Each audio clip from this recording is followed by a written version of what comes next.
Hello and welcome to Disney Plus Pals. I'm Dr. Neiltopus. Here's Jack of all trades, and we have our special guest, Chopper. Say hi, Chopper. Yes, yes. Close enough. I can't do dubstep sounds. He has like the dubstep wubs, but with no music. Yeah. I don't know what filters they use for Chopper's voice, but I want it. I need it. I'm almost certain that I've talked about this off screen, and I know I'm not the only one who does this, but every time Chopper speaks, I just imagine he's swearing up a storm. Like, Oh, yeah.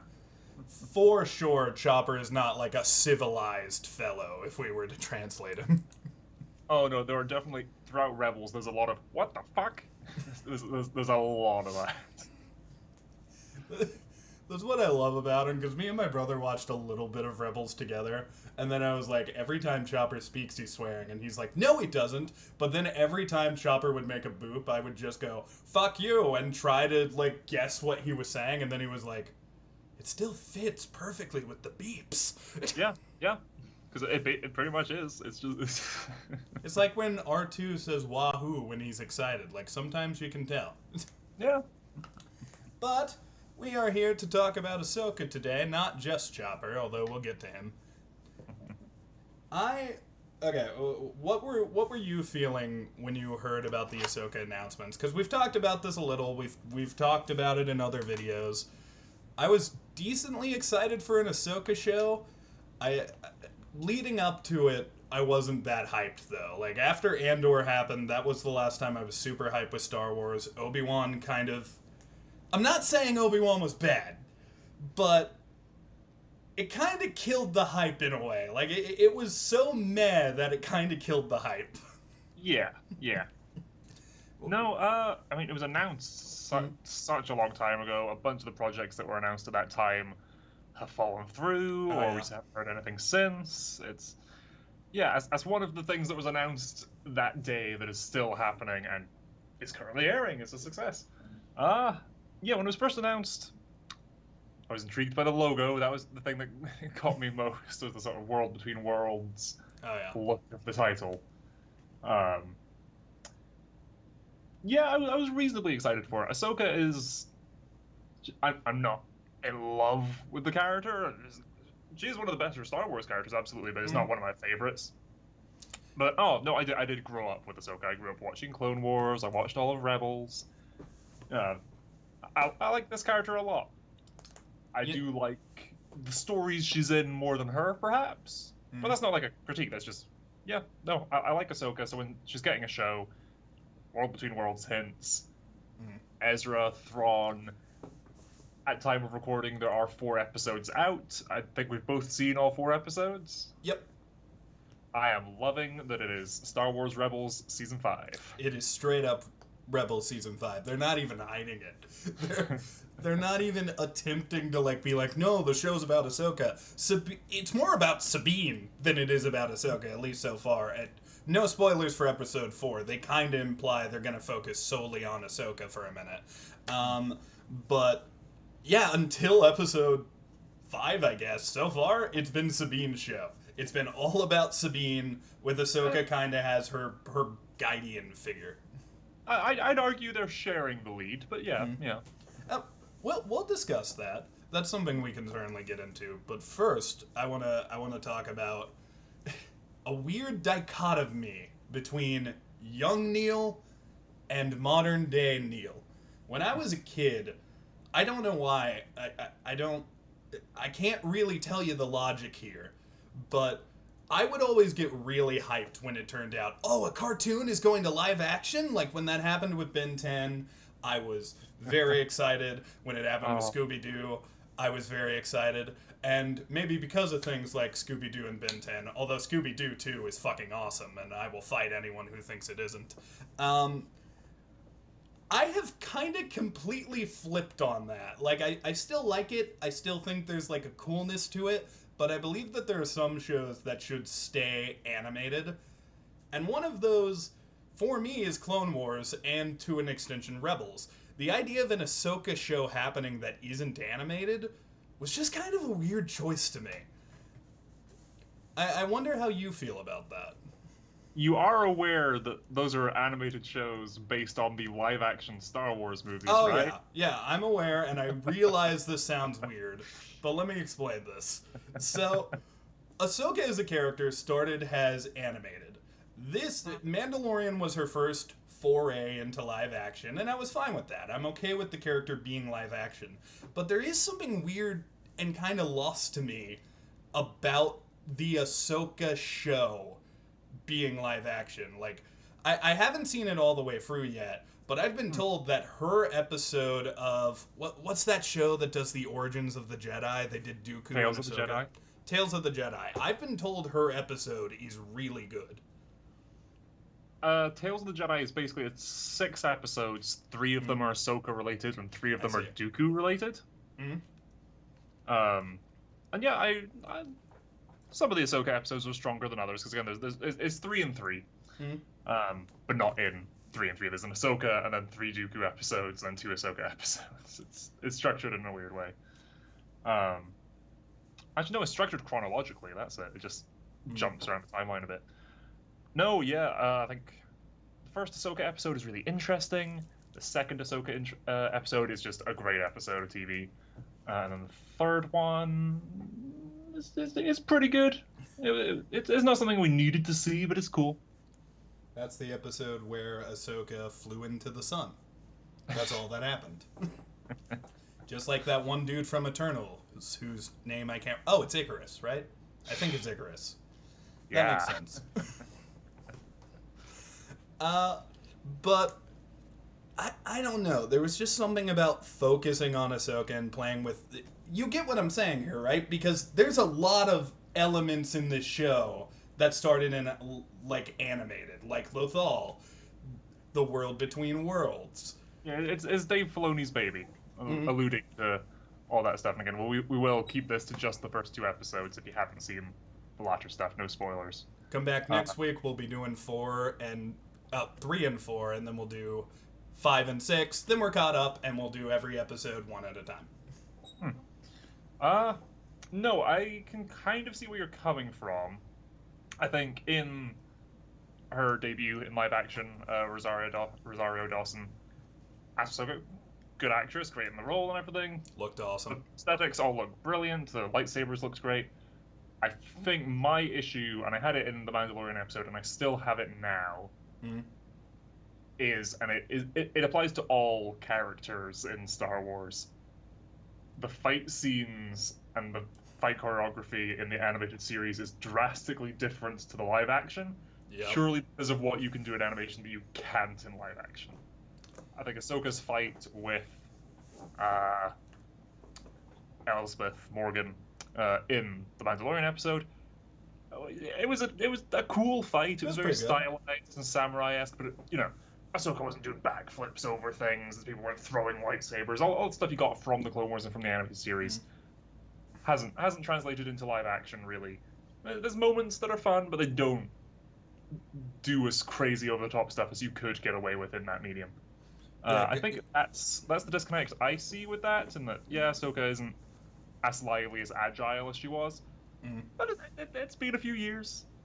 Yeah, I'm not saying it's a huge problem. I'm not like, oh, this show is awful because it's not animated. Because honestly, I think the show is pretty good. I'm just saying I think it was a weird choice, and I kind of stick by that.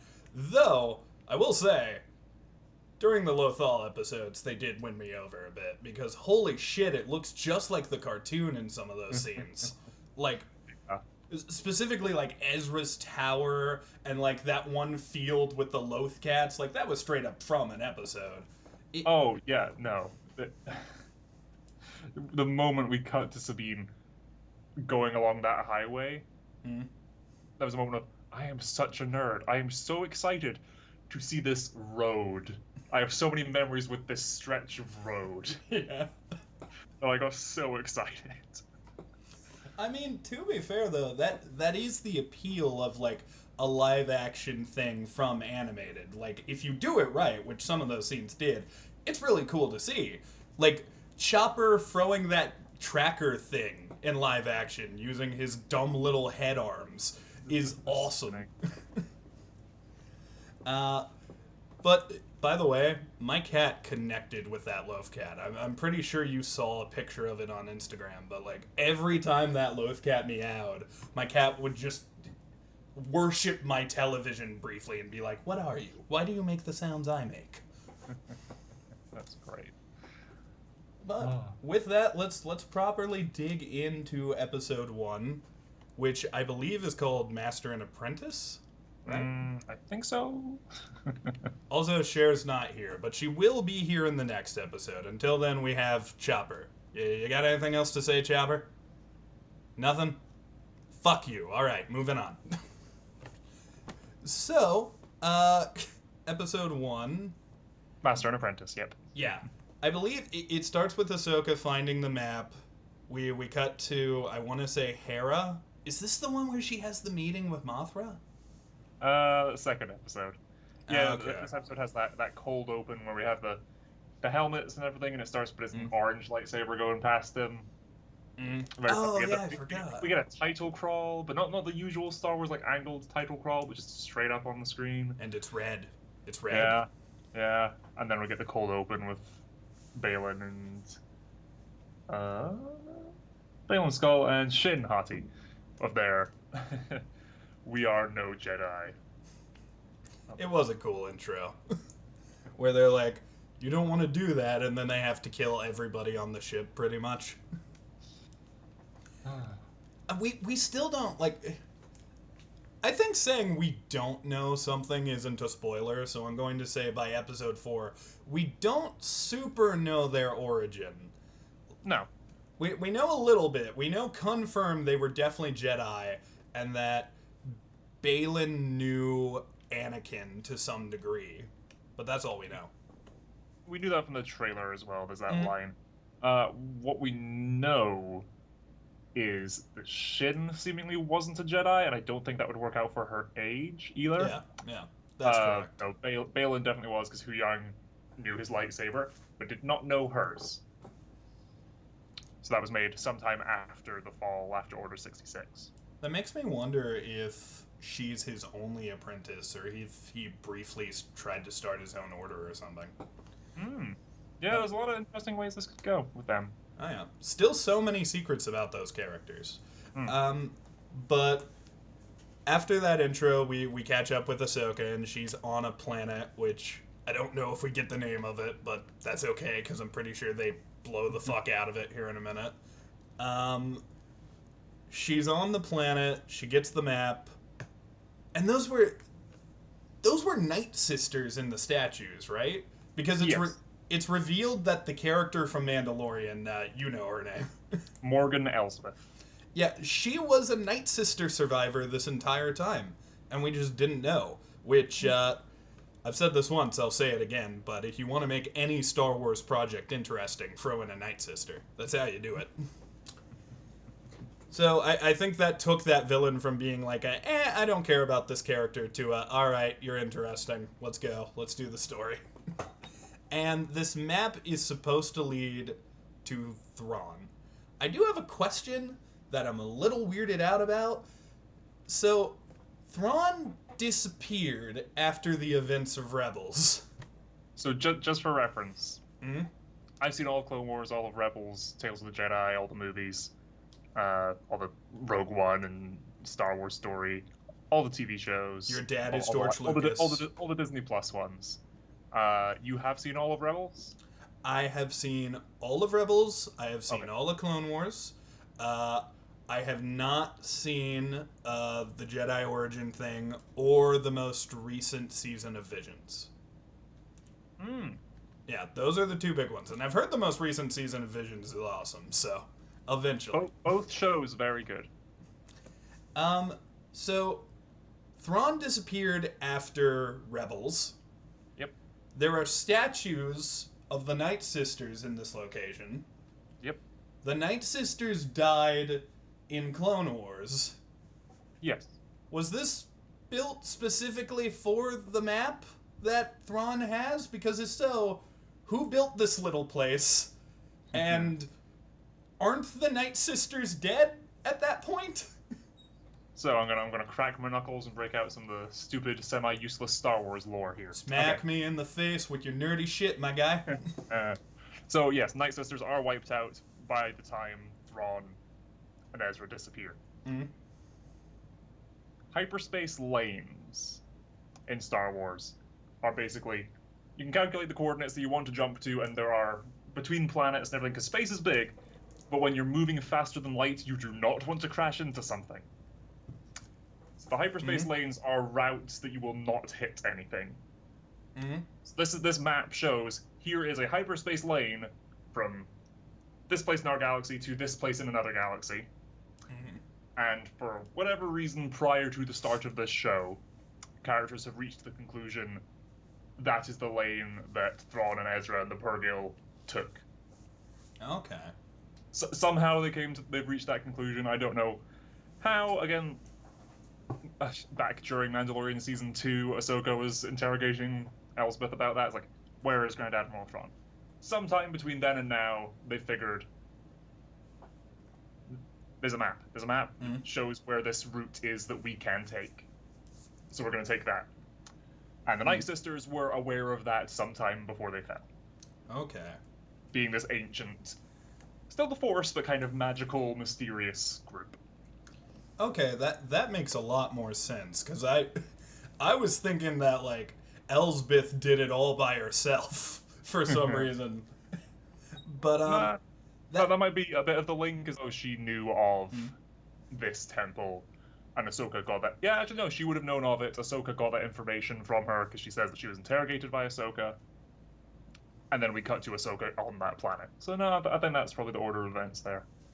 Then, now I have new questions, but I don't think you can answer these ones.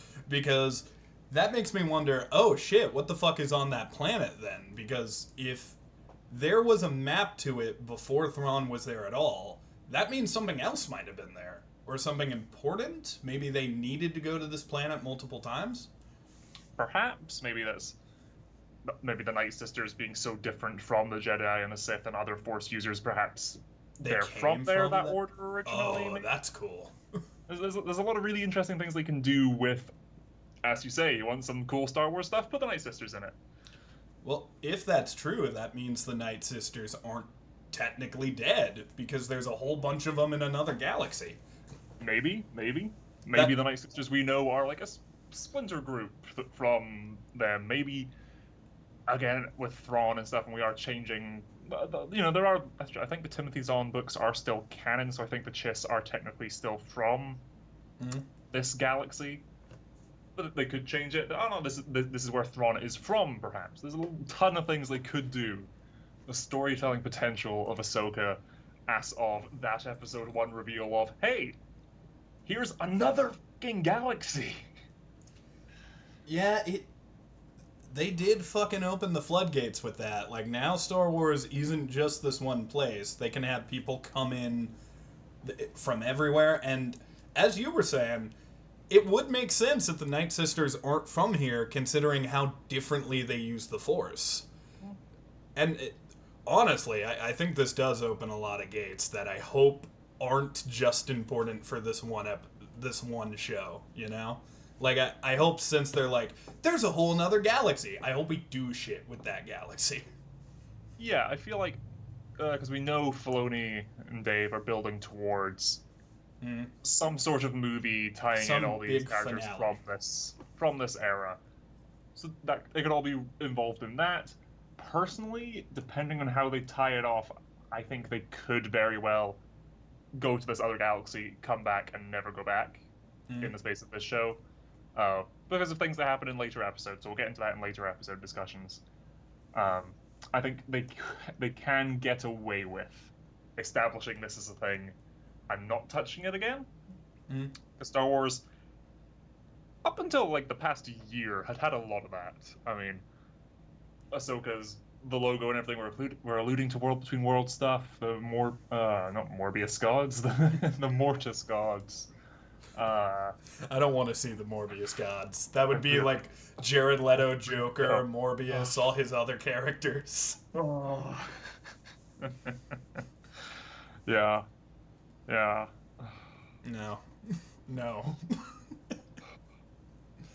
Yeah, it's interesting. There's a lot they can do. Oh, and Bad Batch. We've both seen all of Bad Batch as well. Yep. Yeah, the Zillow beasts. Oh, that imagine that one of hadn't been those. touched for a decade or so until that episode. Just imagine that fucker in live action, though. Part of me wants it, I hope but so. another part of me is like, would it work in live action? Would it look right? Ah. I don't know. I'd be down to see it. I'd be down to see it. So Ahsoka gets the map after staring at the statues for a minute and doing some Indiana Jones shit. Then she fights these droids. It was really funny how she just jumped in the hole and then started making the circles underneath them. That feels like out of the animated stuff. That's fun. That's inventive lightsaber use. That's something we haven't seen before. And very Ahsoka. She did a good ton of that in the show. Mm-hmm. I will say that when it comes to Rosario Dawson's performance, I don't think she's bad. I don't think she's bad at acting. But I'm not getting hardcore Ahsoka vibes from her as much as I am disappointed mother. Like, every time she looks at Sabine, she's like, this kid, this person I gotta take care of. When she used to be, like, the one who had fun and, like, made jokes and stuff. Like, she suddenly is the spoiled sport. And even in her time in Rebels, she wasn't like that, to a degree. I would... Yeah, I agree. It's very different from how she started off in Clone Wars. But I think, the final season of Clone Wars, I do think throughout Rebels as well, Ahsoka has one of the best character arcs. Up to, we'll see what this show does, but up to the start of this show. From beginning of Clone Wars up through everything, she's a lot more responsible, she's a lot more knowledgeable of the Force and everything in her time in Rebels. And now there has been a bit of a time skip since then to now. And I think all we've seen in between is that flash forward at the end of Rebels and then the Mandalorian and Boba Fett episodes. I do agree, in this show she is a lot more subdued, which is very Jedi of her. But her most famous line from Rebels is, "I am no Jedi." Yep. So I do have a bit of an issue with it, but the show isn't over yet, we'll see. But in these first few episodes, yeah, my biggest issue was the Ahsoka and Sabine dynamic I didn't quite buy into, but we'll talk about that as we get to Sabine's introduction. Well, we're almost there now because Ahsoka starts running off of the planet. They blow it to hell. She meets up with... She has one of those moments when she's like, "Jock, start the plane, Jock! Get it up, Jock!" Yeah. And what's the name of the droid again? He's so fucking cool. I like this droid. Professor Huyang. Alright, so Huyang shows up and picks up Ahsoka. They start talking, and I can't remember if this is where they decide to go get Hera or they decide to go get Sabine. Do they go talk to Hera first before Sabine's introduced? They go to... Yeah, they leave. I've checked the planet. The planet Arcana. Very, very mad, very witchy type name for it. Good. On the nose there. On the nose. Yeah. This is Star Wars. We go from there, we go to Home 1 with the former Rebel fleet, to meet up with Hera first and say, "Hey, found a map to Thrawn. I can't decipher it, Huyang can't decipher it. Hey, you know who's good with art and ancient writings and stuff?" And Luke Skywalker. So we're gonna go hang out with Luke Skywalker for the Red Knot, Sabine. Although it would be funny if, like, in his Jedi mastery, Luke got really into graffiti. Yeah. And they decide, let's head over to live action Lothal and find Sabine. Which looks glorious. If you are a Rebels fan, you must see at least how they did Lothal, because it's the cartoon. It's straight up the cartoon, but real. Yeah, they directly lift shots. I love that the first line we hear on Lothal is fucking Ryder Azadi, played in live action by Clancy Brown with the beard, with the outfit. Yeah, Ah, I fan heard Clancy service. Brown, and instantly I was like, no way, they're not gonna. And then it's him, and I was Yeah. like, he's playing his character in live action. That's so awesome. And You what? have to, right? He's good friends with Dave, and he's been in live action. He's been in The Mandalorian. He's been all over this universe. Yeah, we'll fly him in for a day to have him stand on set in the volume in an outfit. Yeah. He was in Mandalorian as well as a Yep. Davronian, but I like this because like it's actually him. He's not wearing any makeup. He's just Yeah. standing up there, and he looks just like his character. Yeah. Which I, I'm sure he was designed in Rebels to be reminiscent of the actor, but yeah, it's just cool to see him. And then I think one of the other senators behind him for the planet is a former Rebels character who was mates with Ezra in the Academy and everything. It's fun. There's the obvious fan service, and there's the little bit of here's Kai, and you go, oh yeah, that character. this is the kind of fan service that actually feels like an Easter egg. Like we've gotten to a point with fan service where it's like, I'm not saying it's bad because I love it and will continue to eat it up for the rest of my life. But like, you know, when a character like MODOK shows up and they start making jokes about, oh, you got a big head, oh, your name is an acronym. Yeah, you get it. You know they're gonna make those jokes. But then you get the little things like Clancy Brown's character showing up. Sabine has a Lothcat as a pet now. It, Yeah. it's these little touches that I like. Oh, also, where the fuck is Ahsoka's owl? Does she still have that? Morai. Uh, Morai is Morai. Morai comes and goes and is always there, is never there, is a physical thing, To is que- not. To Is question Morai is to question the Force. I understand it now. yes, yes.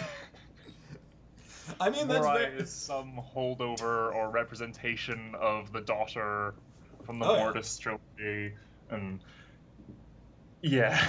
You know, I never thought about this till just now, but the fact that Morai is in some way a manifestation of the daughter makes me wish that Palpatine had a pet owl that was the manifestation of the brother.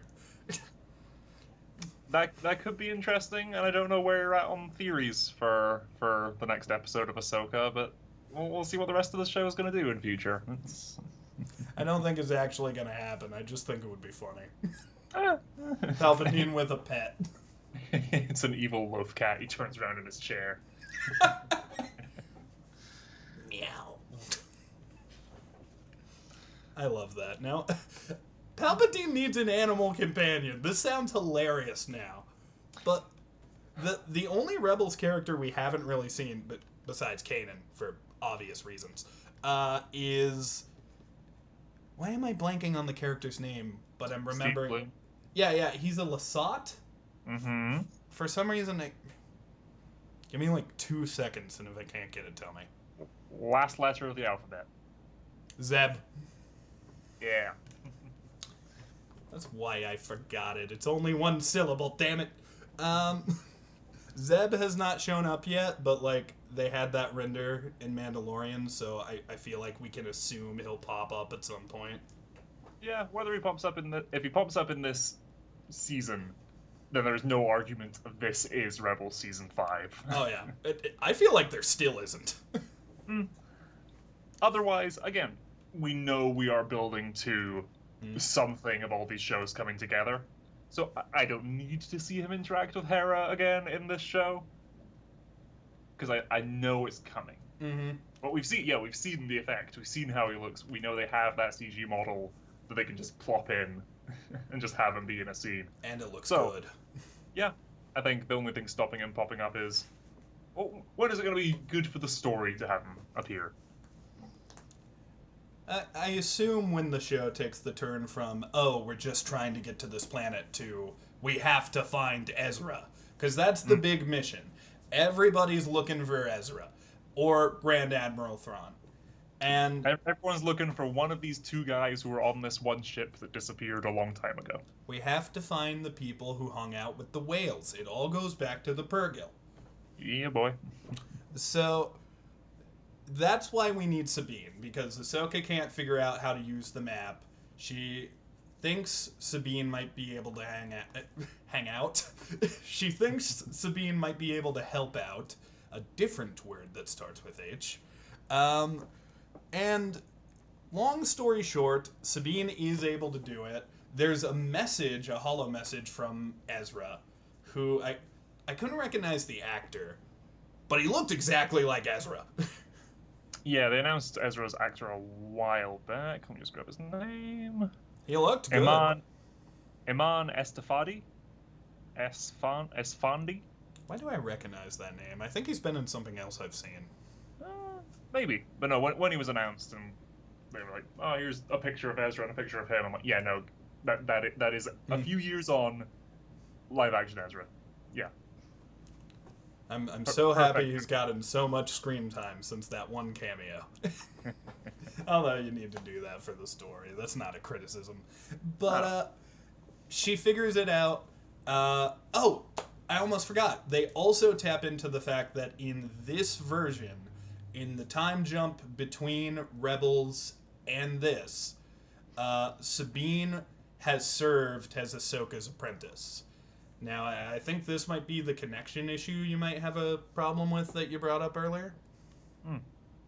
Yeah, it's not that I have a problem with it. It's just in the first two episodes, I didn't buy it. Because I think they didn't really have a dynamic, these two characters in Rebels. There was not, there's probably not a single scene where it's just the two of them talking. I think you're right. It's like Gravity Falls. For season 2, let's get Wendy involved more, because we realized, oh yeah, in season 1, Mabel and Wendy have a conversation, and it's just both of them talking while sat next to each other. They're not even talking to each other. There's a bit of that. It's like, yeah, no, the two of them never really had a connection. They had mutual friends. They went on the same missions together a lot of the time.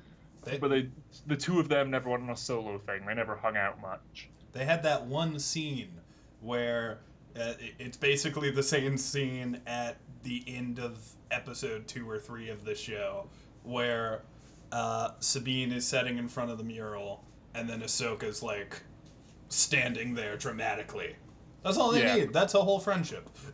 Some of the shots they recreate in this, yeah, that's great. It does account for, us seeing that at the end of Rebels and then seeing it again here. This did happen and they met up and they went out looking, and during that time they trained, and then Ahsoka left Sabine. Okay, the story, the stuff that we're going to look at that happened there, things that we're going to reference and just fill out that time.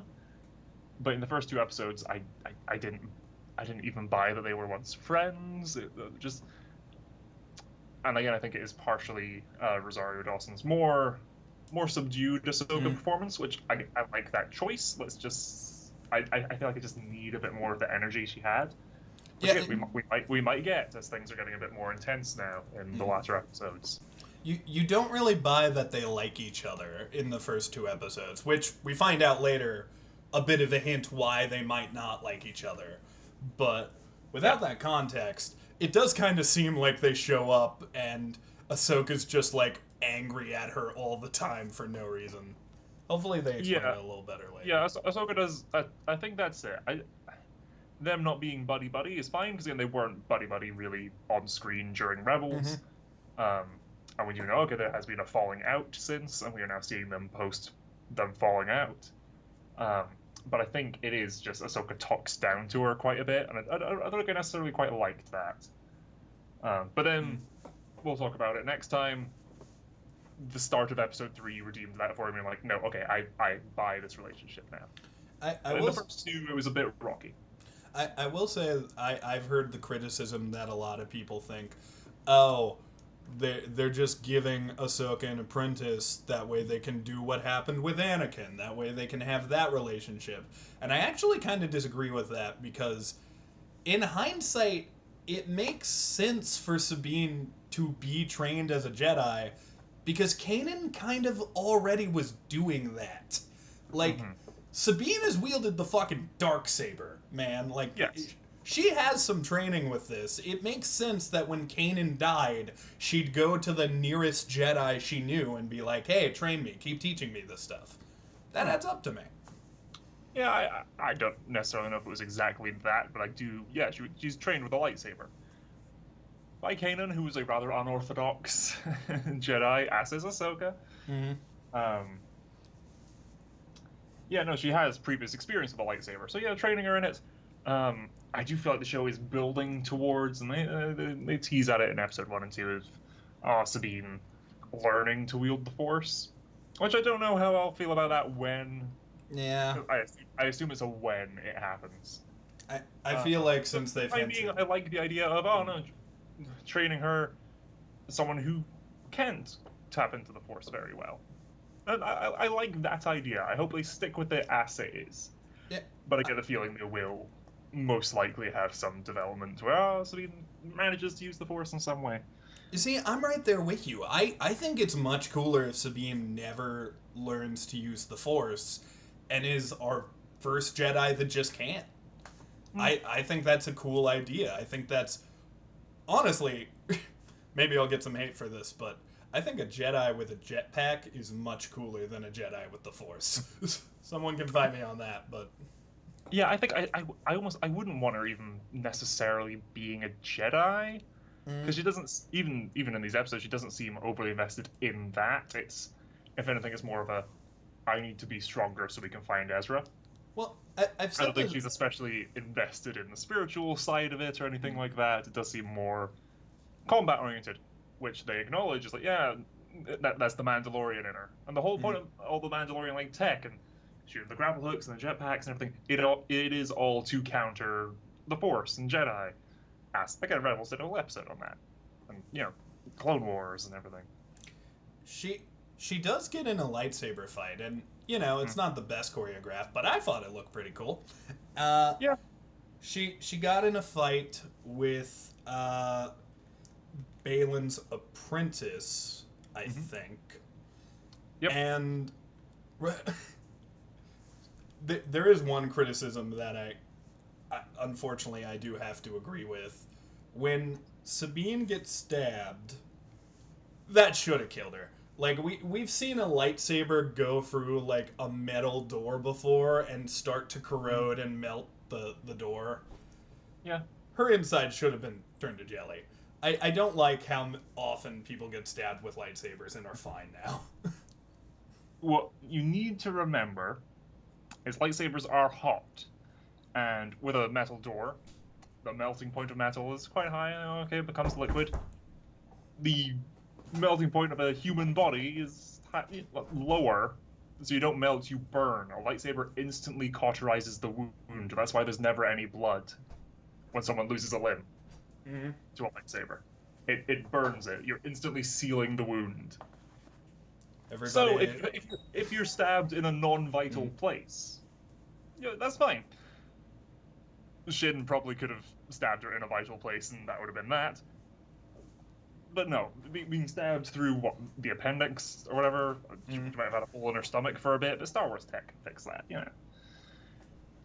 I'm just saying, Qui-Gon was being a bitch when he died. Yes, he was. Qui-Gon got stabbed, and he was like, oh, Obi-Wan, I can't make it, I can't, you gotta go without... He would have been fucking fine. Could have put him in a BAFTA tank, could have gotten him a health pack. No, I forget exactly. He had to join the Force. I forget if it's a joke or an actual thing, like Bacta was invented shortly after Qui-Gon's death. I want it to be the very next day. Yeah. An unnamed Star Wars character would have died from that injury, yes. In case anybody was wondering why there was a knock on my door a second ago, my brother just opened it, I shushed him so he wouldn't say anything on camera, and then handed me a box of nuggets from McDonald's. So I guess he got me food. But yeah, they fight. Ahsoka shows up like a second late, which By the way, there's like this background of like we get a scene where Ahsoka and Sabine nag at each other, where it's like, oh, I think I could figure out this map. Can I take it home with me? And then she's like, no, you can't take the map. And then Sabine takes it anyways. Ahsoka, when Sabine took the map, why didn't you go to her house then? Or alternatively, why didn't you just go to her house with her when she had the map? There were a million other ways around this, but instead Sabine had to steal it, and then they got the map. Yeah. So Ahsoka wanted to keep it on the ship where she could keep an eye on it, and Sabine's like, I can't. I'm an artist. I can't work in this environment. I need to be in the right headspace to figure it out. And Ahsoka's like, fine, just don't take it off the ship. And she goes to talk to Hera on video chat, and Hera's like, oh, I'll give her a chance. She instantly So when Ahsoka goes to talk to her again to give her the chance, she's already gone. Well, I think that's why, like, these characters don't super feel like they know each other early on. Because, like, I don't know about you, but I feel like anybody who knows Sabine knows the second that Ahsoka leaves that room, she's taking it. Like, and that was very in character for Sabine. I liked that moment. And yet, fucking Ahsoka was like, oh, she took it! How dare she! How did you're her master! But also that it's like, oh, realizes she takes it. Well, she's been on call with Hera, like her surrogate mother as well. Like, yeah, your daughter's misbehaving. So, oh, go easy on her. And goes out to go easy on her, and she's run off. I love the family, like the found family dynamic of the Ghost crew, and I'm looking forward to more of that. And I'm sure so many people were disappointed and are probably pissed off at this moment, but I love that the Ezra hologram says it was a sibling dynamic. Fuck you, shippers. So, I didn't really ship them, but in my head I was like, they're probably going to end up together. Star Wars always does that. I kind of like that straight up they were like, nope, we're not doing it.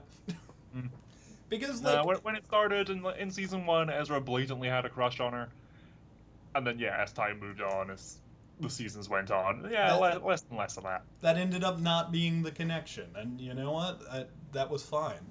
Plus, honestly, it kind of makes a little more sense, because, like, Sabine has always had issues with family. Like, even at the beginning of this character, she's always had some struggles with her family.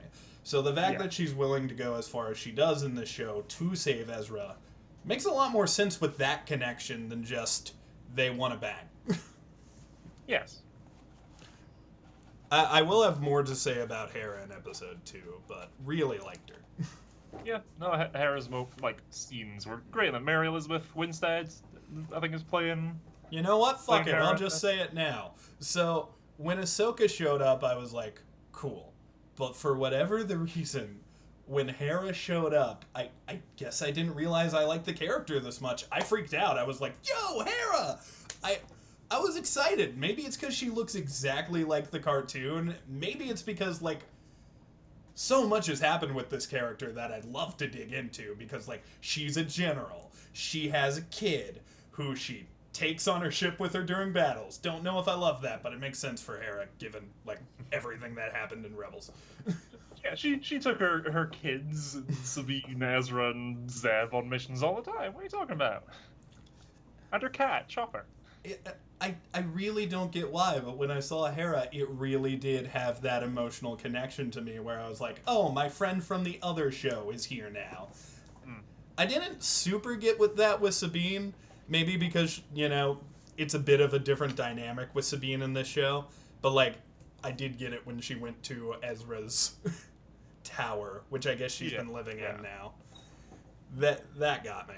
But Sabine gets stabbed, and that's where the episode ends, on the fake-out death of, is she gonna die? Ooh! I think that fake-out death is why they released it 2 episodes at first. It's probably not why, but it's definitely one of the reasons. I would say it might be, because the reception to their fake-out deaths lately, and we've talked about this, has not been going well. People did not like it when Cad Bane died, if that ends up being a fake-out. People hated it when Kingpin got shot. I think that, like, fake out deaths in general should only really happen with a character that you can kind of tell an interesting story with the fake out death thing. Like, for example, if you fake a character's death and then they have some episodes by themselves and they have to, like, figure out some new dynamics and we get to see a story with just this one character, that's neat. Or, oh, we can tap into how these other characters feel when this character is gone. But usually, for whatever the reason, fake out deaths last like one episode and then it's revealed that they're fine. Yeah, there needs to be consequences. It needs to feel like something was lost or gained. And with this, it just kind of felt like a... I wouldn't even fully call it a fake out death because I feel like it felt so transparently false. Yeah. Like, the next episode happens and she's just in the hospital and she's fine. Yeah, because she's stabbed, Shin runs off, and Ahsoka is running towards her. The ship is right there. Like, yeah, you grab her, you put her in the ship, and we fly to the hospital. And 20 minutes max. And that ends episode 1. Yeah. So do we want to do rankings real fast before we go into episode 2? Because Cher did actually send her rankings, if I can find myself brilliant. on. Yep. So you give your ranking while I pull that up, because I am inefficient. Alright. Yeah, episode 1, I liked... Episode 1, I think, exactly matched my expectations for the show from the trailer. Trailer looked good. I was excited to see it. Again, there were things they were hinting at that I was looking forward to seeing. And in this episode 1, some of those hints got paid off. Not many of them, but a couple. We got some great, again, as we've been saying, all the Rebels homages and references and Easter eggs and everything. We're fantastic. The fan service was done well. It wasn't in your face, I think, is the big thing I was thinking when we were talking about that. But yeah, Clancy Brown as writer is there. But there's no point where he goes, yeah, Sir, I can't do a Clancy Brown. Money. Money. There's no point where he goes, oh yeah, Hera, yeah, remember, it's me. Remember when we did this mission? No, I was in prison with Ezra's parents. It's not like, oh, remember this. It's just, this character is here. If you were watching this show without seeing Rebels, shame on you. But it's fine. You're like, okay, cool. This is the governor of this planet, played by this famous actor. That's cool. If you watch the show without seeing Rebels, though, you have no fucking idea what's going on. Like, yeah, you just know that they're looking for a person named Thrawn, and like, they're looking for a person named Ezra. Yeah. These are Ahsoka's friends. Ahsoka's friends have problems. The fan service isn't in your face. It's there for the fans, which is how it should be done. That's great. Yeah, I think that's what I'm saying. Yeah, it matches exactly what I expected from the show. Latter episodes exceed that. Oh yeah.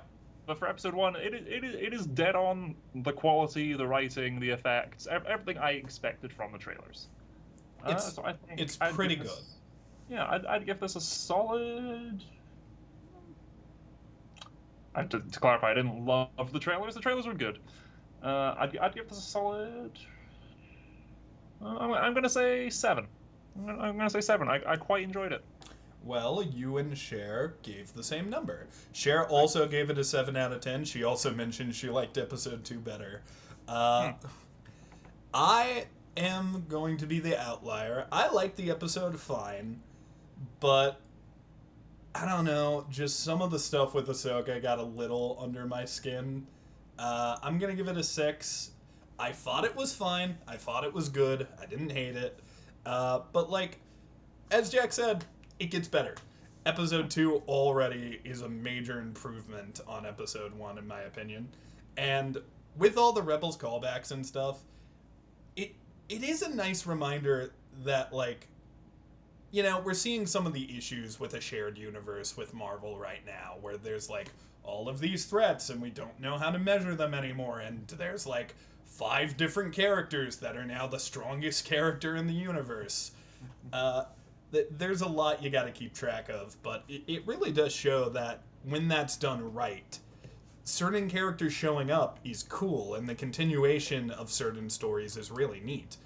And I think that is best exhibited by the fact in episode 2, we get to see Jason in live action, right? Doesn't Jason show up? Yeah. So you don't know who Jason is. He only had one other appearance before this, to my knowledge, which is right at the end of Rebels. It is revealed that Hera had a kid with Kanan.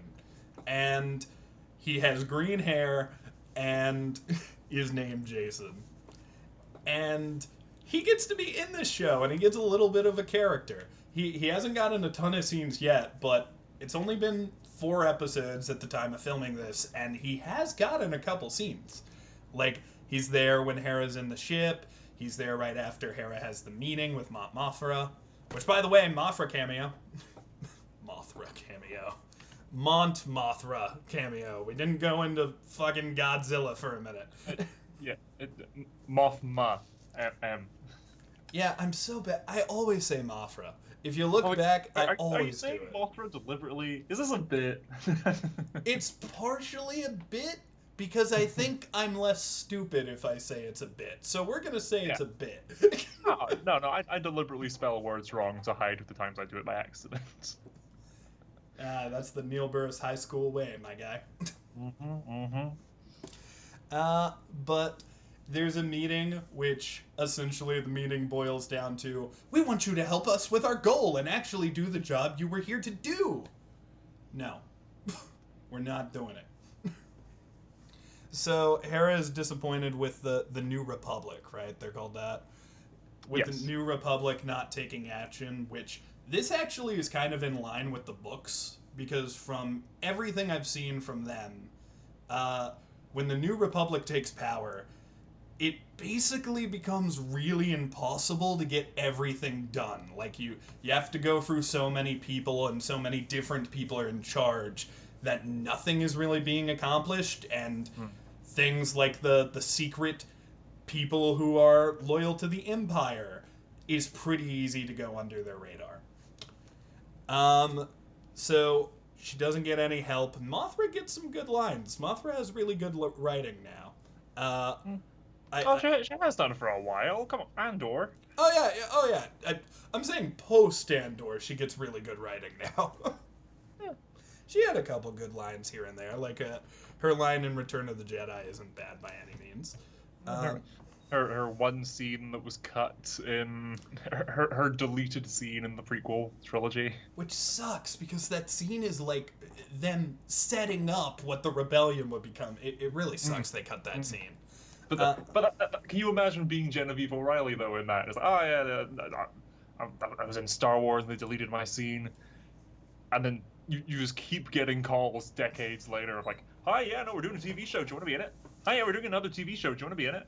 Hi, yeah, we're doing another TV show. Do you want to be in it? Not just are we doing another TV show and do you want to be in it, but also, do you want one of the most heartbreaking, heart-wrenching parts of that show? Do you want to be one of the main characters of this TV show? You want to, like, literally rip out the hearts of every audience member watching as we slowly crush your morale and make you make a deal that you don't want to make? Jeez, she got a good deal in hindsight. I can't wait for season 2. Dude, I'm oh my god. I'm so ready. But, yeah. No, what were we talking about? In that meeting scene, I was a little worried. I was like, oh, what? When Mon Mothma asks, oh, where is Jason? It's on the ship, wreaking havoc with Chopper, no doubt. I was worried. Is that all? Is that all we're gonna get? Okay. Virtue went back to his home planet, and then she leaves the room, and he's there. And actor looks great. They definitely took on notes from. I think his design's fine in Rebels. He's there for 2 shots. That CGI kid looked creepy. The hair's darker. It is more of a brown look to it with sort of a green tint, which looks more realistic. We're in live action now. Good. The hair is longer and hiding the green tinted ears that he had. So yeah, good call on that. I will point at the TV and laugh with glee. if we do ever see his ears. But for now, that's good. That's You're not allowed to change good up Star adaptation Wars. of this character design to live action. Well done. There's something about the fact that Chopper is like his caretaker that I kind of love. That's the Yeah. equivalent of having like the drunk uncle raise your kid. And I kind of adore it. Well, you also need to remember Chopper is older than Hera, Oh yeah. significantly, but had like a hard reset when Hera found him. When Hera was a kid, when Hera was this age. Mm. And he's grown up with Hera. Hera's now had a kid, and Chopper is now playing with that kid. And no doubt imparting all the best possible life lessons. It just kind of reminds me of in Lion King 2, where fucking Simba's kind of doing his own thing for a while, so the one watching the kids is Timon and Pumbaa. Mm. And I always thought, those are the two worst people to babysit. It just feels like one of these days, Jason's going to come home from a mission and have blown up a starship, and it's going to be completely Chopper's fault, but he's going to have to take the fall. As long as it's an Imperial one, that's fine. Yeah, it's okay to blow up people. Yeah, It's always okay. In order to violate Geneva Conventions, you need to have Geneva Conventions. That's true. I didn't think about that. Yeah. That's Chopper's promise. I've seen people joking around online. It's like, oh, what Chopper saying in this episode? Oh, just shoot down the ship and have it crash into the city. And it's like, we can't do that. It'll kill all the civilians. It's like, Chopper's been on screen for 5 minutes and he's already trying to commit more war crimes. I think I talked about this with you, but I thought he blew up a ship. I thought when he put the tracker on the ship, I thought he was gonna blow it up, and I was like, well, here comes Chopper's body count getting even higher. Oh yeah, his body count is fucking ridiculous. But someone wisely pointed out in a comment on a post about that, they're not technically currently at war, so Chopper cannot commit any war crimes. They're just regular crimes. You'd think he can't commit war crimes. But we are in a fight to see if there's going to be another war. So depending on that, Chopper might get to, dust off his coat. Brush off his resume. I would love it if there's another I don't want this actually, but what if there's another Death Star in this whole crossover movie and Chopper just walks up with a strut and blows it up by himself? I want Chopper to kill the universe is what I'm saying. I'm pulling it up. What was Chopper's estimated kill count? Oh, Over it's 50,000 characters. Yeah. And he talked about killing a kid at one point. He wanted to kill a kid. Yeah. Chopper's done some bad things, dude. He's not a good droid. And he threw that other droid out of a ship. Droid. He is the best droid. Oh, don't get me wrong. He is, the best droid to watch. But if I was in a room with R2-D2, C-3PO, or Chopper, I know who the scariest one in the room is. I'm hiding behind C-3PO, man. Hell, if Grievous is in that room, I know who the scariest one in the room is. Fucking Chopper. The dude's got a bunch of lightsabers in his collection, but I've never seen Grievous kill a Jedi. I've seen these fuckers do it. 49,997 estimated indirect kills due to sabotage. Don't underestimate fucking Chopper. Look, his face looks derpy, and he's got those stupid little hands on his head, but those hands have blood on them. I love those hands. They look ridiculous to me, but I do love them. Specifically, they have a use. He threw that tracker on the ship. Yeah, he's wielded guns with them before in Rebels. No, it was from Chopper's design is based on one of the old Ralph McQuarrie sketches, prototype designs for R2-D2. And they went, let's not give R2 those hands. They look kind of dumb. It's like, no. Chopper can have those. I do love that Chopper is kind of shitty R2. I've always loved that. He's shorter, he's more dinged up. He owns it, though. He's very much his own droid. People confuse R5 for R2 all the time. People confuse the names all the time. No one's gonna forget who that fucker is. Chopper has left an impact. Mm-hmm. But back to the episode, there's another weird scene to start off with, and I want to know if you thought this was weird. So they're in the hospital, Sabine's being patched up, Sabine thinks she can track the droid, Ahsoka goes and gets the droid, there's a short scene of that. So, with this droid head, they're tracking the other one, and they establish that, like, oh, it's kind of fried. If we do this for too long, it's gonna blow up. Yeah, so they're not tracking the other droid, they're checking its memory bank for where it was sent from. Okay, I see. That makes a little more sense. But yeah, and then, because it's an assassin droid, it's an HK something or other. Different manufacturers and everything, but think of it like IG-11 in Mandalorian. It's like, I cannot risk industry secrets falling to the wrong hands. I must self-destruct. Mm. It's a safety thing. It's like, Sabine knows how to override this, but there is the risk it will blow up. But that's kind of the weird thing to me, because this thing's gonna blow up, and they're in a hospital, and Sabine seems very okay with it. Like, I get the sense she doesn't want it to blow up, but it seems like the droid is really the only one who's like, this is gonna blow up and kill everyone in this hospital. Like, they couldn't just go to that field with the Lothcats? They couldn't go somewhere else? Yeah, Sabine was always the munitions, the explosives expert of the Ghost crew. So her confidence in knowing how to handle the situation is also definitely a bit of overconfidence and being willing to risk other people's lives. But Ahsoka, I think they even say at one point, shouldn't we do this elsewhere? And Ahsoka just said, we don't have time for that.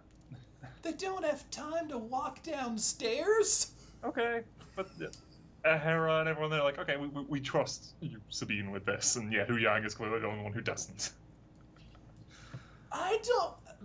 She almost blows up the hospital, too. Like, if Su Yang wouldn't have pulled the thing, she probably would have. I mean, Luke also almost misses blowing up the Death Star, you know? The Death Star isn't a hospital full of injured people! No, but the second one is full of construction workers. I mean, that's true. And you can assume that, like, all those bad people had their, innocent families on board, probably. Oh. Maybe not families on board the massive battle station, but yeah. You don't know. It's a place. There's other things to do on there. It has a cafeteria. It has some stuff. Eddie Izzard's Death Star canteen is still hilarious. That bit is so good. So, after Sabine almost pulls a Joker and blows up this damn hospital, they find out that there is a planet that the droid came from, and Cetos, I think. Cetos. Mm-hmm. Was it not Corellia? Or does that happen later? Ooh, am I getting? Yes, no, the droid was working there, but sorry, yeah, we cut to Cetos for the bit of them discovering the map and the planets. Okay. Yeah, they're on Cetos, and this is where we set up the I'm a Night Sister, and we're getting the map together, and we're making progress. Hey, you, person in mask who we don't know yet, and you, droid, you go to this planet, and maybe Ahsoka will be there. Ooh. And that's what happens. The guy who has an Inquisitor blade, who we don't know the identity of, who... Marek is the name? Yeah, who I thought was going to end up being revealed to be Ezra. I hoped not, but I thought he was gonna.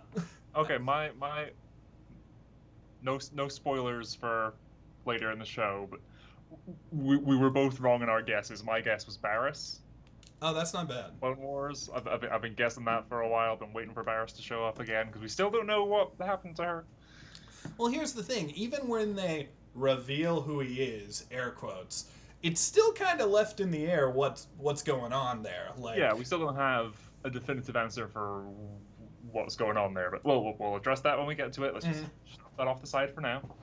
All you need to know right now is the voice is very diluted. It's hard to tell who it is. It seems like Filter. they're hiding it. Yeah. And he does have they do have an Inquisitor blade. I'm curious how they got that. That's the one thing I'm curious about. Well, the armor as well is very reminiscent of Inquisitor armor. The helmet is very reminiscent of, again, the I want to say sixth brother is the something brother from Twilight of the Apprentice episodes, the season 2 finale of Rebels. There's that one Inquisitor who never removes his helmet, but is presumed dead because he's fucking flying away with a helicopter blade, and Maul throws his saber and he just falls to his death. We never saw the body. The fucking helicopter blade thing they do, where they come flying in. I was so hopeful that we'd be seeing that in live action at some point with It does Obi-Wan, fit. and then this show. We haven't had it yet, but who knows? I don't think you can do it. I don't. Oh, it looks incredibly dumb in Rebels. I want it just for continuity. I'm like, no, this is a thing. Fuck you, it's dumb. This is Star Wars. This movie has Muppets in it. Get over it. I just hope it gets memed. If it does ever happen, I hope it instantly gets memed. Oh, for sure. But they go on this planet, and they meet up with Hera first, and I believe Chopper's there too. He gets a couple lines. Chopper stays on the Phantom, but yeah. We go to Corellia, which we've seen that a few times throughout the franchise. Meanwhile, Sabine, like, we keep getting shots of her, like, talking to, what's the character's name? Ouyang. Ouyang. I keep David forgetting Tennant. that for some reason. Maybe I'll call him DT, the David Tennant droid. The way to remember it, the joking fandom way to remember it is Doctor Who. It's Ouyang. I see. Okay, Yeah. now it's Yeah. going to be easier. So Ouyang... Yeah. Ouyang is having discussions with Sabine this entire time, where essentially pep talks. But I kind of like how this droid does pep talks, because he's They're got very some sense. backhanded pep talks. Oh, yeah. You are by far the worst applicant for Couldn't even use the Force, you little bitch. Pretty much. But he's kind of giving her pep talks, and when she gets out of the hospital, she starts looking at her stuff. She looks at the lightsaber. She looks at her armor. And I guess we'll just cover all of Sabine's scenes really quickly. But, like, that one scene that... Did you pick up on it? The scene where it's like a direct homage to Rebels? So Sabine is sitting on her knees in front of her mask. She looks at the mask, she pulls out a knife and cuts her hair. That scene is almost exactly the same scene as Kanan doing that with his mask and cutting his hair. No, I didn't make that connection. That's good. Yeah, no, they haven't mentioned Kanan by name yet, even though they really should have in episode 3, and we'll talk about that. But, fucking... That was really nice when they made the direct parallel to Kanan in that moment. Yeah. Well, every time we see Jason, I'm like, Kanan's living on. I feel like they're waiting to talk about him. Like, I feel like Hera and Sabine are going to have a scene together at some point, and one of them's going to say, I wish Kanan was here. Yeah. And I'll cry. I mean, Yeah. Freddie Prinze Jr. loves Star Wars, so who knows? We could see it. I don't think, for ethnicity reasons, Freddie Prinze Jr. can get away with playing Kanan in live action. Fair enough. Okay, Kanan's in episode 9. You have the voiceover. You have, yeah. Well, we'll see. There'll definitely be some allusion to it, but similar to the Zeb situation, I don't need it in this show. Fair.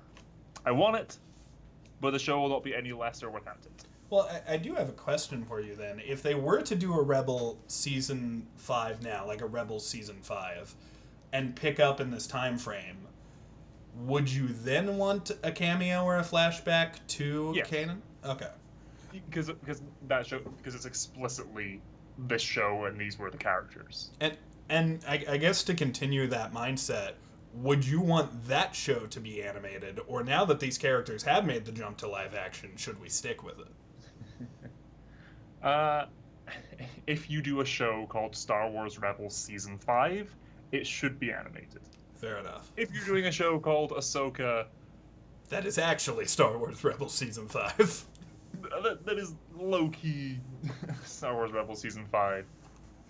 It's fine. It's a different show. It's a different thing. You can't do, here's Star Wars The Clone Wars Season 8 and have it be live action. No, because it's not the same show anymore.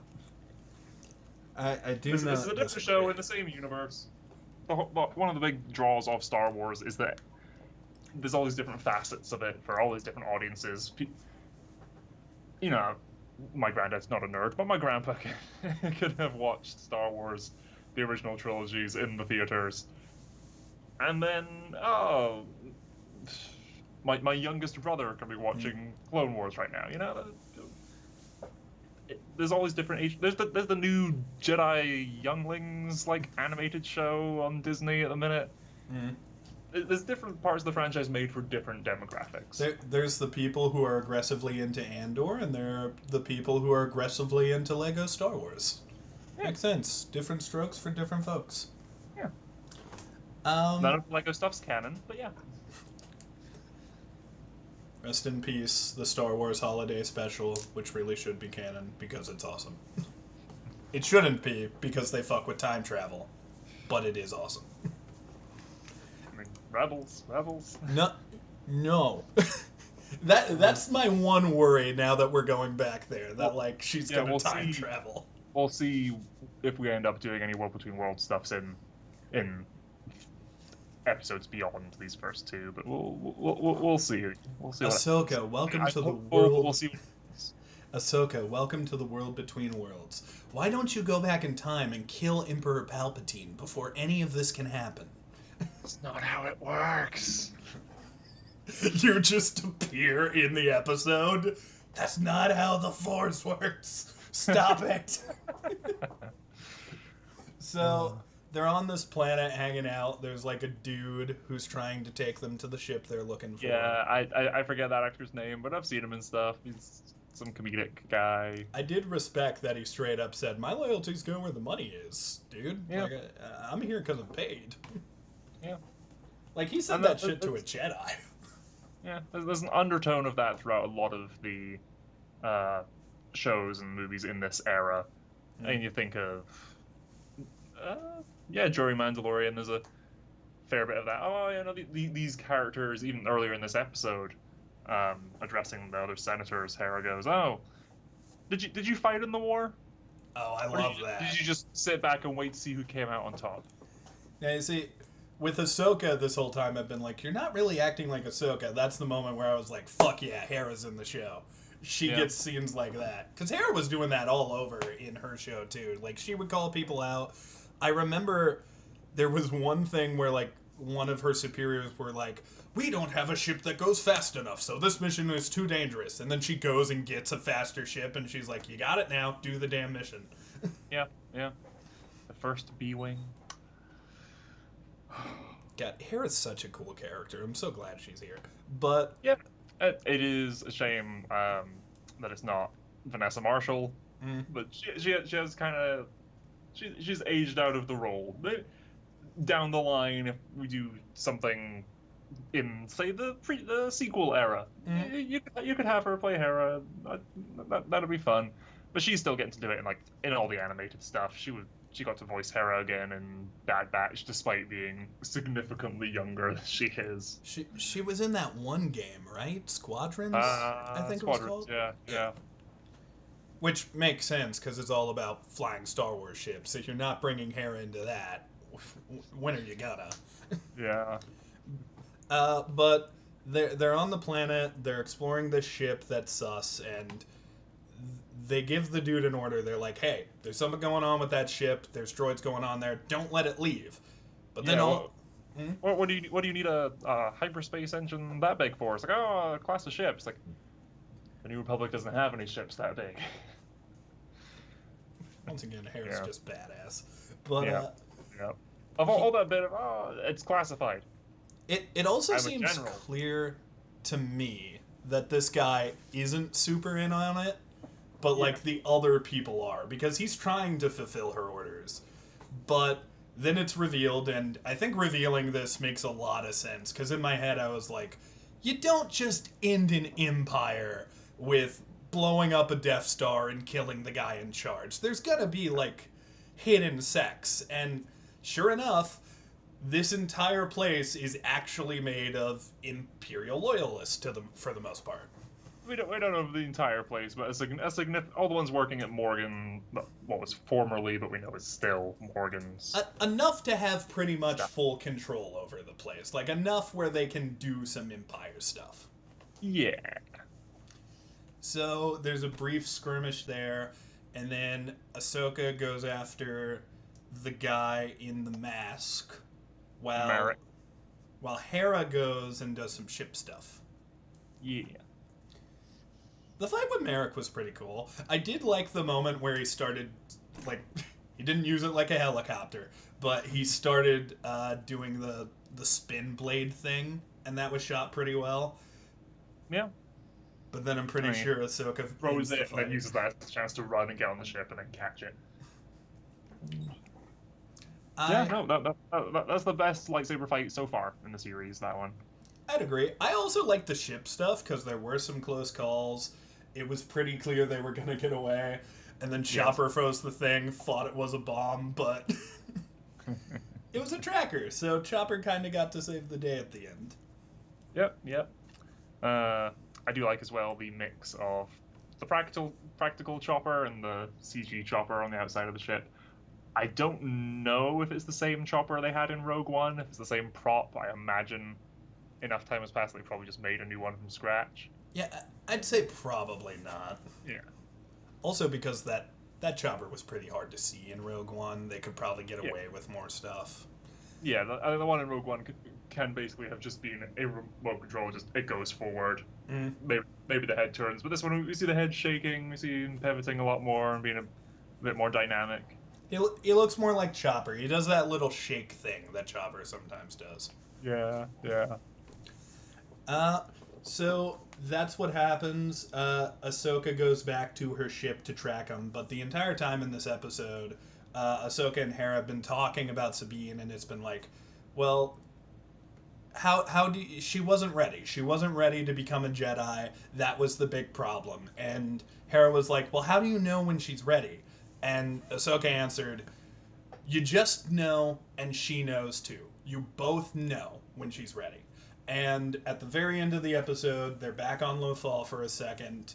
I assume to get, I've forgotten his name again, Hu Yang, because Doctor Who and then Yang. Yeah, they're back to get Hu Yang, and then in full armor, Sabine walks out with her hair cut. It's short again, and she looks to Ahsoka and goes, "I'm ready." Ahsoka hesitates for a second and goes, "Okay," and then they get on the ship, and that's the end of episode 2.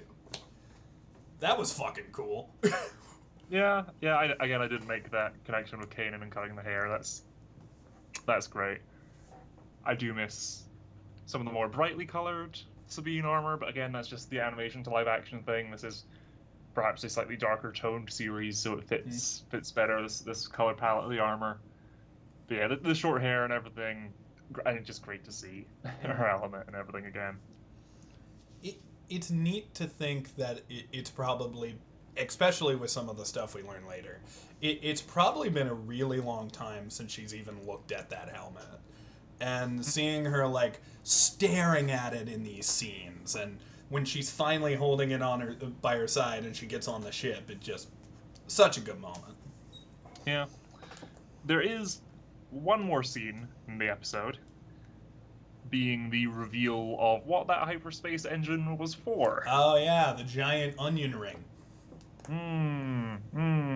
The big old tasty onion ring in the space that's certainly going to have no trouble for anyone later.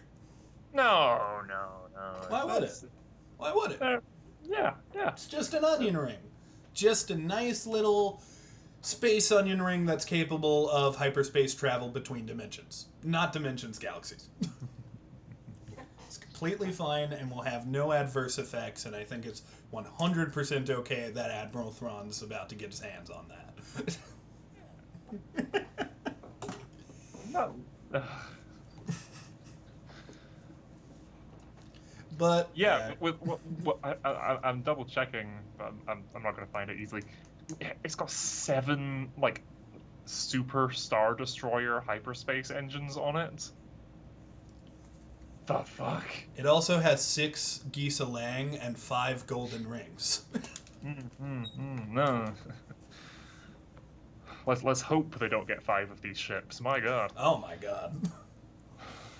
It looks scary. Like it's not like Death Star levels, but like yeah, every time they're like standing on that control room and she's just looking into space in the direction of where I assume Admiral Thrawn is, it's creepy. They've done a lot with Morgan Elsbeth's character in this. Like she is intimidating now, especially because Balin is such a badass, and so far he's only ever listened to her.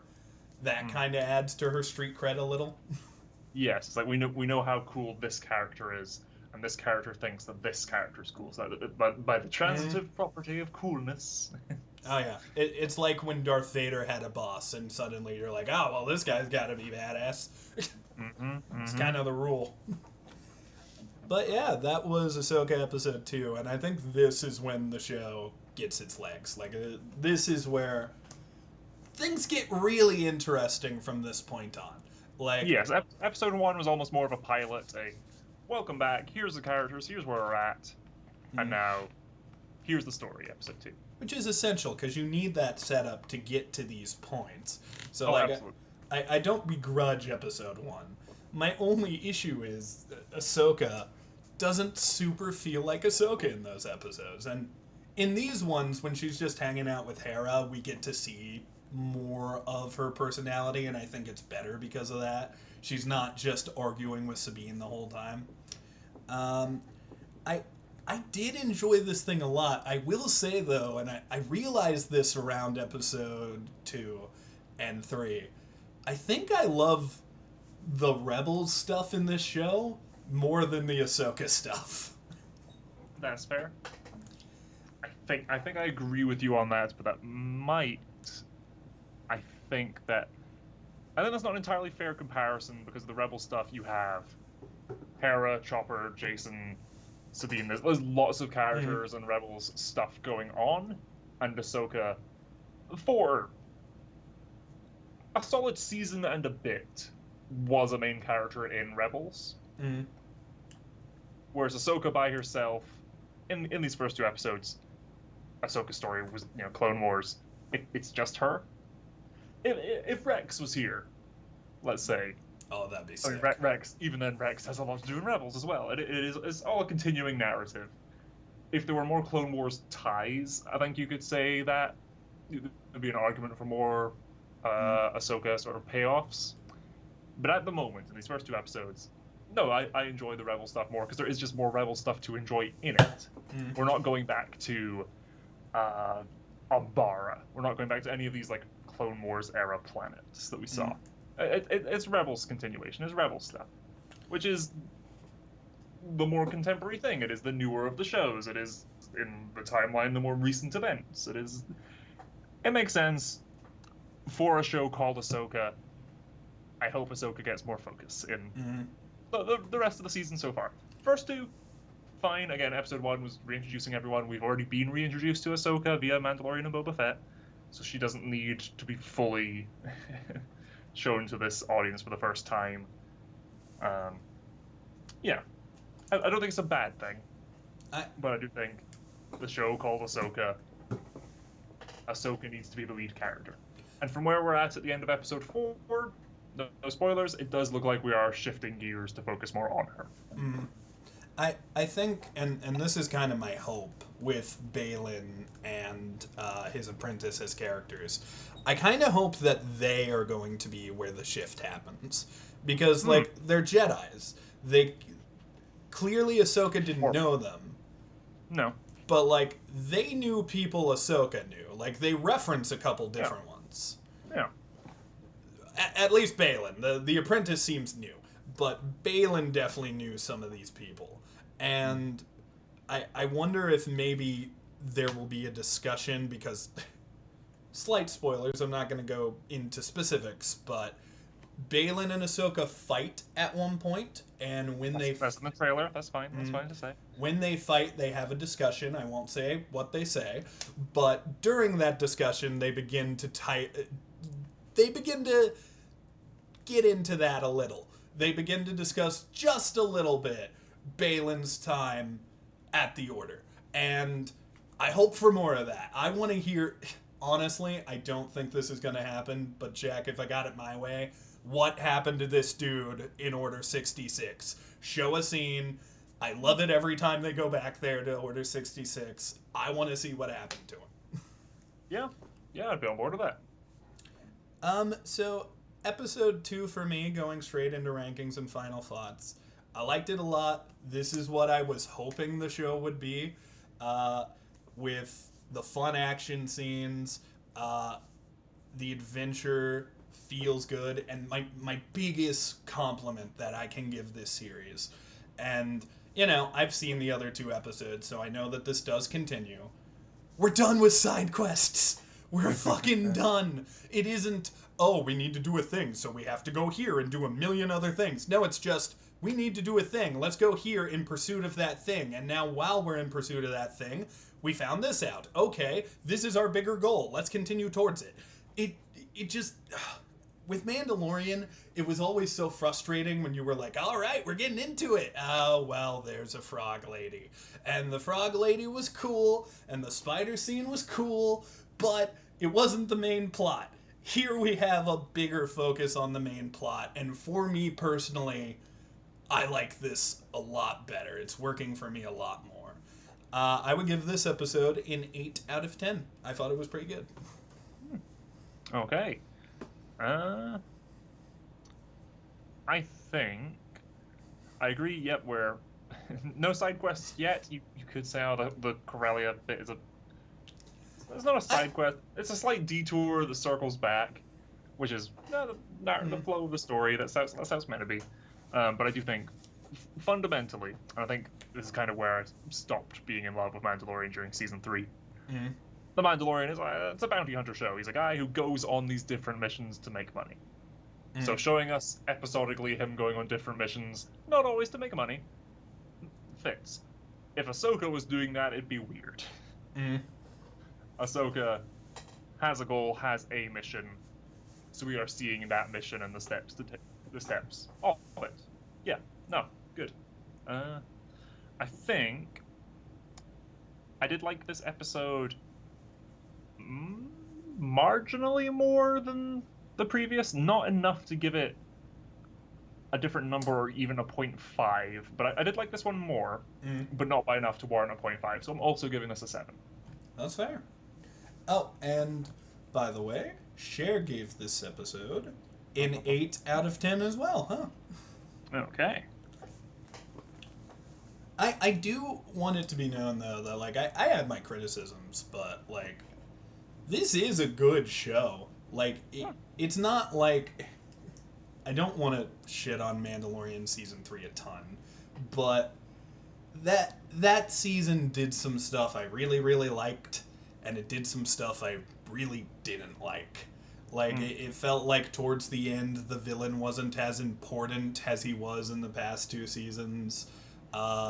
It felt like it didn't have a ton of direction. And, like, I'm mean to the side quests, I get it. I'm abusive to them. But the thing is, and the reason why I got so frustrated in Mandalorian isn't because they were doing side quests, it was the amount they were doing. And how it didn't really feel like it made sense in the story for me personally. But that is subjective, and I acknowledge that. Here, I just like that it's like, we're trying to find Ezra, and everything they've done so far has directly been in pursuit of that. Like, there hasn't been a moment of, well, we need to take a minute. No, they are just gunning it and going after this mission. It feels more focused than Mandalorian, I guess, and I appreciate it for that. Yeah, I do think also what works in terms of just writing in the favor of that is the time crunch of, hey, we found the map. Crap, the bad guys have the map. Crap, the bad guys have a ship. They are going now. The bad guys are effective, and that's kind of the problem with them. Yeah, the bad guys, instead of Mandalorian, it's they're working in the shadows trying to do this thing. They're working in the shadows, but they've done all the work. It is just, hey, we have a ship. It just needs one more engine. We have the engine. We also have the directions of where we're going. We're good to go. We are off. We're sorted. It really makes me wonder because, like, there was one scene in the trailer where I was like, oh, that's the finale. That scene happens in episode 4. I won't spoil what it is, but it happens in episode 4. So what the fuck is the finale? Yeah, I'm thinking about it. Where we're at episode 4, again, no spoilers. It's not, off the top of my head, there's not really anything else in the trailer that we haven't seen. There's 1 or 2 shots off the top of my head. But yeah, it's promising, that. I think they're gonna release another trailer soon. That's kind of what they do with the Marvel shows. So I could see them releasing a like halfway through trailer, and then we'll see a couple other things. I honestly gonna skip that trailer because at this point, since the show's going, I kind of want the surprises. Yeah, same. But which these next few episodes, tune in next week. They deliver on surprises. Oh yeah. Week closing thoughts then on episode 1 and 2. Well, I guess I'll end it on this, which is there's a lot of shit going on right now with writers. There's a lot of shit going on with actors, and the direction of Hollywood in general is kind of up in the air right now. So I am very happy that we have a good show on TV we can watch, and I really hope that after this show ends, there isn't a fucking another one until they get paid properly. Agreed. That's my big thing to say. But when it comes to the quality of the show itself, I like it a lot, and I feel like if you're gonna do a live-action Star Wars show, this should kind of be the template for a little bit. Like, there are more characters from Ahsoka's story I would like to see, just as you brought it up. I would like to see Rex pop up. I don't like them in Clone Wars, but those 2 sisters that Ahsoka had a connection to. Trace and Rafa Martez. Yeah, I do not like them. But maybe we could see Ahsoka have a connection to them. Similarly, I liked them better in their one appearance in Bad Batch than I did in their arc in Clone Wars.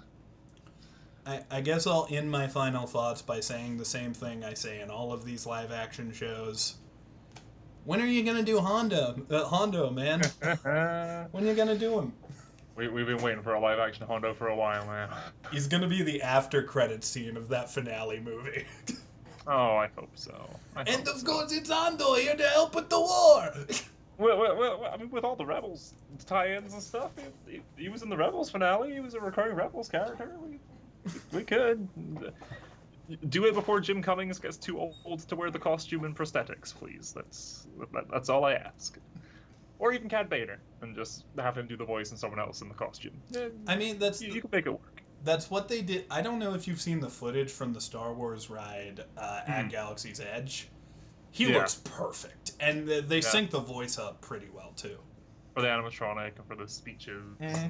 Well, there is a video where Hondo is like telling you how to put your seatbelt on and stuff, and in that video, it's actually an actor. Yeah. So like, and God, he looks good to the point where I really want to see him in live action. Yeah. Do you have any final thoughts or such? Yes, strong opening. Again, it is the first 2 episodes are what I expected of the show, and it's good. I love. I'm again a big practical effects guy, so practical Chopper and sometimes CG Chopper. You can tell the difference, but it's well blended. Same with Hugh Yang being he's a practical puppet when he's in the cockpit. A lot of the scenes where he's just talking, he is a puppet on set.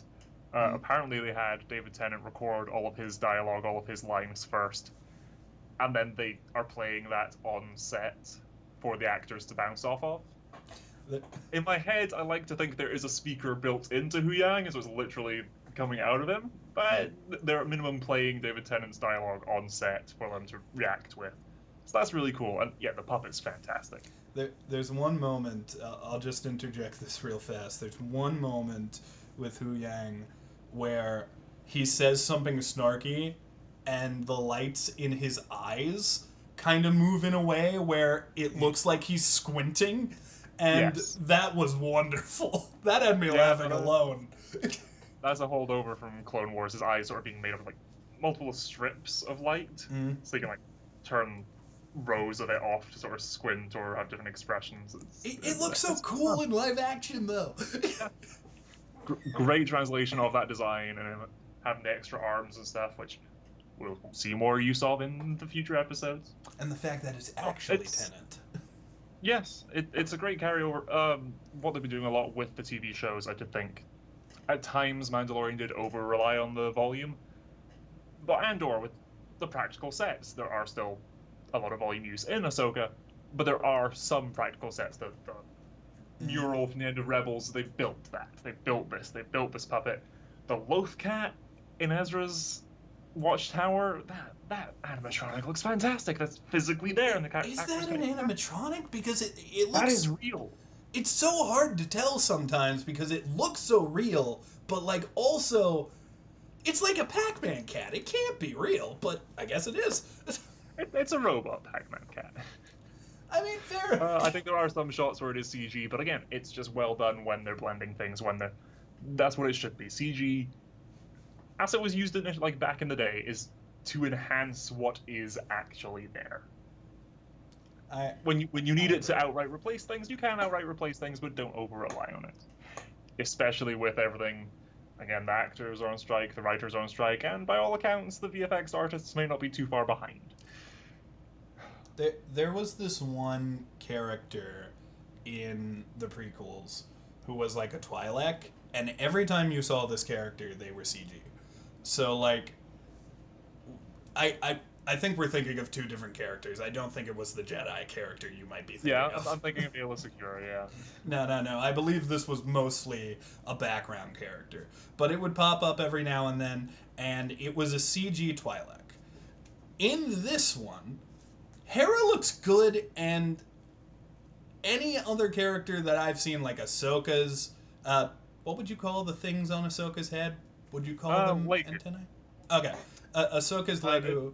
Leku is the term for the Twi'lek ones, and I believe it is the same word for Togruta ones, yeah. Well, whatever they're called. It looks pretty good here. I like that these effects are mostly practical, just like you said. Like, you can tell with the robot, you can tell with a bunch of these sets that they're actually there. I really feel like Marvel just needs to get out of the volume. Because so much of what they're doing now is in the volume. Like, most of Quantumania was the volume. Even then, I don't know how much of it was volume compared to just green screen Quantumania. Yeah, other closing thoughts. Rest in peace, Ray Stevenson. Oh, of course. Balin is such a cool character. I am loving this performance. He's been great in Star Wars before, just with the voice acting, but now having him physically there on set, he is so tall. He's such an intimidating presence. That opening hallway fight, I've seen people just side by side it in the Vader scene. Just from his first episode, people have been hooked on this character. And he does seem... And that's amazing. It's a shame he wasn't here to see that. And what I love is even from frame one, you can kind of tell he has a code to him. Because he's trying to, like... He's trying to get on this ship without having to fight anybody. And he's like, please, don't do this. You don't want to do what you're doing. And then someone's like, oh, I think I do. And then he's like, well, okay. And he's got to kill everybody. But he was trying the peaceful route first. And I respect that in a villain. We are Jedi. How much of a lie it is that they are Jedi Nah. Former Jedi, at least for him. Well, we are Jedi. We are here to see the prisoner. Should have just let him. should have just let him. Yeah, no, a strong opening for the show. Not mind blowing. I think on par with the Andor opening. I think. I will say this with a couple of the most recent Marvel shows and some of the Star Wars shows. Andor being the huge ass exception to this, so don't think I'm talking about Andor for a second. But with some of them, it's kind of been like an effort to keep watching, if that makes any sense. Like, I'm not actively like, ooh, I can't wait for the next episode. No, it's like, oh, well, I'll catch the new episode when it comes out. With this show, I want to know what the fuck's going on in episode 5. I want to know how this show's going to end. I'm very interested in the story they've built up so far. Whereas with like Obi-Wan, it felt more like, well, I like Obi-Wan. I'm gonna finish the show. But yeah, that's the last thing I gotta say. You got anything to say before we go back to the void we exist in outside of the show, Jack? Yes, I will allude to the void I exist in outside of this show by promoting my own channel, if that's all right. All right. Yeah. Hello, everyone out there on the internet. I am Jack of all trades. You can check me out. I'll be over on my channel, Jack of all trades, linked in the description below. Assuming this video is going to go out today. Yep. Then tomorrow, I have a almost hour-long rant video on how bad Secret Invasion was coming out. So if you want to watch that, my thoughts on some other Disney Plus series, specifically the Marvel ones, and my general dissatisfaction with the MCU at the moment and where that has left me. Video is going to be over on my channel. Check that out. I can't wait. Because here's the thing, I am somewhat of a Secret Invasion defender. I say somewhat because I don't think it was good. I just don't think it's as bad as everyone's saying it is. Because there are some people who are like, this is the worst thing in the MCU. She-Hulk's like right there, guys. Yeah, I've changed. I've switched. She-Hulk dropped below Captain Marvel for me. Oh. Mm-hmm. I mean, for the record, though, if we're counting all Marvel movies in general, She-Hulk is not worse than Wolverine Origins. That is still number one. But, yeah, I do not like She-Hulk now. I kind of aggressively hate it. I find it annoying. I like She-Hulk a good bit more than I like Secret Invasion, because I did not like Secret Invasion. Yeah, if you want to... We might do a follow-up to my video then. We might do a Plus Pals discussing Secret Invasion. But, no, watching that week to week, I was, okay, let's see where this goes. I think Secret Invasion has... Without spoiling things, I'll stop myself, so, again, go check out my thoughts on it on my channel. I think Secret Invasion has 5, maybe 6 good scenes. Oh, no. I can't wait for your video. That gets me real excited for your video. Yeah. It'll be fun to discuss after the fact, yeah. But if you guys want something maybe with a little less yelling, not much less yelling, but slightly less, you can watch my videos where, we're doing a couple things. I believe a brand new episode of Star Wars Jedi Survivor is coming out sometime this week. We are doing episode 2 of Mortal Kombat X. We are going to play that entire story before the game comes out, Mortal Kombat 1. And hopefully we'll get to Mortal Kombat 11 too, but we're at least going to get X done. I have been very excited for Mortal Kombat 1. And I'm happy to say that me and my friend Skylar are going to play the story for that one together on either his channel or mine, and then it will be posted on this channel. But the big thing that's coming is on Skylar's Twitch, and I want to plug it. It is twitch.tv/Renegade Sky Ninja.